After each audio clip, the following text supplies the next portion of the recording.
नमस्कार आप सभी का, कैसे हैं आप सब? आशा करती हूँ सब बहुत अच्छे होंगे। मैं एस्ट्रो पूर्णिमा आप सभी का स्वागत करती हूँ, आपका और मेरा दोनों का यूट्यूब चैनल एस्ट्रो पूर्णिमा में। आपने अभी तक अगर मेरे फेसबुक या इंस्टाग्राम पर मुझे फॉलो नहीं किया है, लाइक नहीं किया है, शेयर नहीं किया है, कमेंट नहीं किया तो ज़रूर करिए। ज़्यादा से ज़्यादा पसंद करिए, ज़्यादा से ज़्यादा लाइक करिए, ज़्यादा से ज़्यादा शेयर करिए और ज़िंदगी में चीज़ों को बेहतर बनाते रहिए। आज मैं आप सभी से एक ऐसे विषय में बात करने वाली हूँ जो हर कोई चाहता है। क्या चाहते हैं हम सब कि भगवान जी जो है हम पर अपनी असीम कृपा बरसाते रहें। भगवान जी को कैसे प्रसन्न करें? क्या ऐसी ख़ास उपाय कर सकते हैं जो जो कृष्ण भगवान हैं, जो शिव जी हैं, जो राम जी हैं, जो बजरंगबली हैं, जो भी देवी देवताओं को आप मानते हैं, उनकी कृपा की बरसात आपके ऊपर सदैव होती रहे। तो आज इस विषय में ही बात करूँगी, क्या करना है, कैसे करना है, किस तरह से करना है। इसके पहले एक छोटा-सा निवेदन, अगर अभी तक आपने नहीं सब्सक्राइब किया मेरे चैनल को, लाइक कर दीजिए, शेयर कर दीजिए, सब्सक्राइब कर दीजिए। तो आज मैं बात करूँगी आपसे कि किस प्रकार से भगवान को आप प्रसन्न कर सकते हैं। सबसे पहले तो ये बात है कि बहुत सारे ऐसे लोग आज के डेट पर हैं, जो ये कहते हैं कि मैम पूजा पाठ करने का समय नहीं मिलता, नियम मानने का समय नहीं मिलता। सच में बहुत ज़्यादा बिज़ी हो गए हैं सारे लोग, क्योंकि आजकल हस्बैंड वाइफ दोनों ही वर्किंग हैं और ये ज़रूरी भी है क्योंकि आज की महँगाई इतनी है कि लोग काम कर रहे हैं। जो भी है, घर का मुखिया अगर सही है, तो सब कुछ सही है। पहली चीज़ तो ये समझ लीजिए कि घर पर अगर आपने देवी-देवता स्थापना करके रखी है, मूर्तियाँ अगर आपने रखी है, तो उसको नियमित पूजा-पाठ होना ज़रूरी है, आवश्यक है। इसके कोई ऑप्शंस नहीं होते। जी हाँ, अगर आपने तस्वीरें लगा के रखी हैं, पिक्चर्स हैं, फ़ोटोज़ हैं, तो आप पूजा करें ना करें, आपने एक बार हाथ जोड़कर प्रे कर लिया, उतना ही इनफ होता है। तो पहले आप ये देख लीजिए कि आपके घर पर मूर्तियाँ हैं, तो क्या नियम है, और अगर फ़ोटोज़ हैं, तो क्या नियम है। तो सबसे पहले बात करेंगे कि नियम ऐसा कुछ भी हार्ड एंड सोल नियम नहीं है कि आपको मतलब सुबह-सुबह उठकर ही पूजा कर लेना है, बिना खाना-पीना खाए अपने दायित्वों को सब कुछ छोड़ दीजिए। हस्बैंड ऑफ़िस जाने वाले, बच्चे ऑफ़िस जाने वाले हैं, आपने सब कुछ त्याग दिया, सारे खाना-वाना नहीं बनाया, उनको प्रिपेयर नहीं किया और आप चले गए पूजा करने के लिए, तो भगवान इसमें खुश नहीं होंगे। बिल्कुल सही सुना आपने। एक्चुअली में क्या होता है कि भगवान उन्हीं लोगों से खुश होते हैं, जो अपने कर्तव्यों को निभाते हुए उनकी आराधना करते हैं। ऐसी एक पुरानी पौराणिक कथा है कि नारद मुनि जो है वो हर वक़्त नारायण, नारायण, नारायण, नारायण ये नाम लेते रहते थे। तो ये जो भगवान का नाम वो हर वक़्त लेते थे, तो उन्होंने एक बार श्री कृष्ण जी से कहा कि आपका सबसे प्यारा भक्त कौन है? तो उन्होंने कहा कि आप जाइए धरती पर जाके देखिए, ये अमुक आदमी है। तो उन्होंने बोला कि अरे! ये तो अपने घर के परिवार के सारे काम कर रहा है और उसके बाद आपकी पूजा कर रहा है और उसके बाद आपको ये कर रहा है। तो उसके बाद उन्होंने ये कहा कि ऐसा है कि जब भी कोई व्यक्ति जिसके पास कोई काम नहीं है, वो संन्यास ले चुका है, सारे दिन भक्ति में आप नारायण, नारायण, नारायण, नारायण कर रहे हैं। सारा दिन आप उनके पास कोई और दूसरा काम नहीं है, तो आप भगवान को याद कर लेते हो। लेकिन जो व्यक्ति अपने हर काम को करने के बाद भी भगवान को नहीं भूलता, भगवान की पूजा, सेवा, अर्चना, आराधना करना नहीं भूलता, उस व्यक्ति को ज़्यादा भगवान प्रिय है, भगवान उससे ज़्यादा प्रिय मानते हैं। जी हाँ, तो इसी प्रकार अपने कर्तव्यों को निभाते हुए अगर आप भगवान की पूजा, सेवा, आराधना करते हैं, तो ये अति उत्तम होता है। दूसरी बात ये कि याद रखिए कि मूर्तियाँ जब आपने रखी हैं, तो प्रॉपर उसमें आपको भोग लगाना है, भगवान की पूजा अर्चना करनी है। घर के मेन डोर पर आपको स्वस्तिक ज़रूर बनाना है। अपने मुख्य द्वार पर ज़रूर से ज़रूर दीपक लगाना है, चाहे वो घी का हो, तिल का तेल का हो, वो आपकी मर्ज़ी। लक्ष्मी जी की पूजा हर रोज़ करनी है क्योंकि लक्ष्मी तो हम सबको चाहिए। उन्हीं के लिए हम अपने सारे श्रम करते हैं।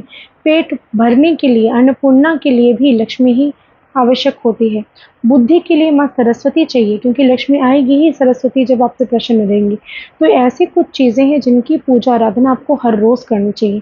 माँ लक्ष्मी जी की पूजा सदैव करें, संभव हो। जब भी कोई ऐसी बात नहीं कि शुक्रवार ही लक्ष्मी जी का दिन है तो शुक्रवार को ही पूजा करेंगे, ऐसा कुछ हार्ड एंड सोल कोई रूल नहीं है। ऐसा भी नहीं कि सिर्फ दीपावली पर ही लक्ष्मी जी की पूजा की जाए, ऐसा भी नहीं है। तो आपको क्या करना है, आपको हर रोज़ लक्ष्मी जी के समक्ष बैठकर अपनी मनोकामना कहनी है। चमेली का तेल का दिया जला दीजिए उनके समक्ष में, या फिर आप गाय का घी का दीपक जलाइए या तिल का तेल का दीपक जलाइए। तो ये दीपक आप ज़रूर प्रज्वलित करें। घर पर जितने देवी देवता आपने रखे हैं प्रॉपर उनको साफ सुथरा रखिए, पुराने फटे ग्रंथ अगर आपके घर पर है तो उनको आप फोल्ड करके लाल कपड़े में किसी को दान कर दीजिए।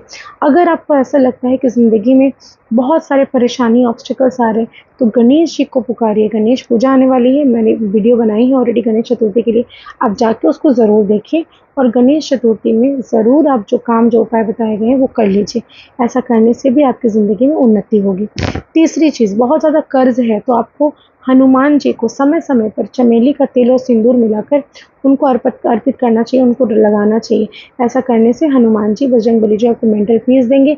मंगल के साल में आपको हर तरह से सपोर्ट मिलना शुरू हो जाएगा। तो ये सारी चीज़ें आपको करनी ही करनी है। इसके अलावा आप कोशिश करिए, अगर आप कोई चीज़ का त्याग करते हैं, जैसे आपकी प्रिय चीज़ कोई भी फल हो या कोई सब्जी हो या कोई चीज़ हो, उसको त्याग करने की कोशिश करिए। आपने एक मन्नत मांग लीजिए भगवान से कि आप भगवान, मैं ये काम के लिए मैं इस चीज़ का त्याग कर रहा हूँ, अब जब तक मुझे वो चीज़ नहीं मिलती तब तक मैं इस सामान को नहीं खाऊंगा या नहीं पीऊँगा। जितना ज़्यादा संभव हो डोनेशंस की तरफ जाइए, डोनेट करिए। जितना देंगे यूनिवर्स को उतना ज़्यादा मिलेगा। गरीबों को भोजन खिलाइए, गरीबों को, नीडी को आप पैसे दीजिए, गरीबों को आप जो भी आपके सामर्थ्य में है आप उनको पहनने के लिए कपड़े वस्त्र दान करें, अन्न दान करें, भंडारा लगाइए, आपकी मर्जी। ऐसा करने से भी आपको भगवान की कृपा मिलती है। गाय की सेवा, कहा जाता है कि हमारे 33 कोटि देवी देवता गाय पर विराजमान है, तो गाय की सेवा करना अनिवार्य है। गाय की सेवा करिए। गाय को घर की पहली रोटी गाय को ज़रूर खिलाइए, आखिरी रोटी कुत्ते को ज़रूर खिलाइए, कौवे को रोटी ज़रूर दीजिए।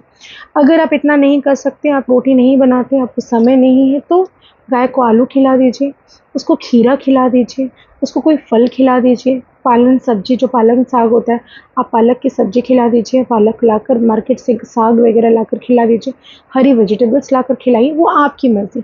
1-2 ही खिलाइए लेकिन शुरू तो करिए। आप देखेंगे ज़िंदगी में इतने बदलाव आएँगे ना आपके कि आपको समझ नहीं आएगा कि इन छोटी-छोटी चीज़ों से भी लाइफ़ में इतनी प्रोग्रेस हो सकती है। जी हाँ, बिल्कुल सही सुना आपने। तो ये तमाम उपाय जो मैंने आपको बताए हैं, आपको ये काम 100% करेंगे। इसके अलावा सभी को बता दूँ, धन कुबेर पोटली कल से हमारे पास बनना शुरू हो जाती है। जिसे भी आवश्यक है, जिनको लगता है कि उनकी फाइनेंशियल कंडीशन अच्छी नहीं है, आप अपनी अगर परेशानियाँ दूर करना चाहते हैं, आप अगर चाहते हैं कि आपके घर पर धन कुबेर पोटली आ जाए, ये धनतेरस के दिन ही हम आपको पहले से भेज देंगे। धनतेरस में आप उसको स्थापना कर सकते हैं। ऐसा करने से ज़िंदगी में फाइनेंशियल इश्यूज़ हमेशा के लिए ख़त्म हो जाते हैं। जी हाँ, आप करके देखिए, एक बार इसको स्थापना करिए और फिर रिज़ल्ट्स आप घर पर खुद ब खुद देखिए और मुझे वीडियो बना के भेजिए ताकि मैं पोस्ट करूँ। जी, बिल्कुल सही सुना आपने। ये जो है ना चमत्कारी रेमेडी होता है। जिनको भी पूजा पाठ करने का समय नहीं है, वक़्त नहीं है, मात्र इसको रखिए, धन की सारी प्रकार की समस्याएँ दूर हो जाएँगी। हमारे पास छोटी धन कुबेर पोटली, बड़ी धन कुबेर पोटली हर तरह की है।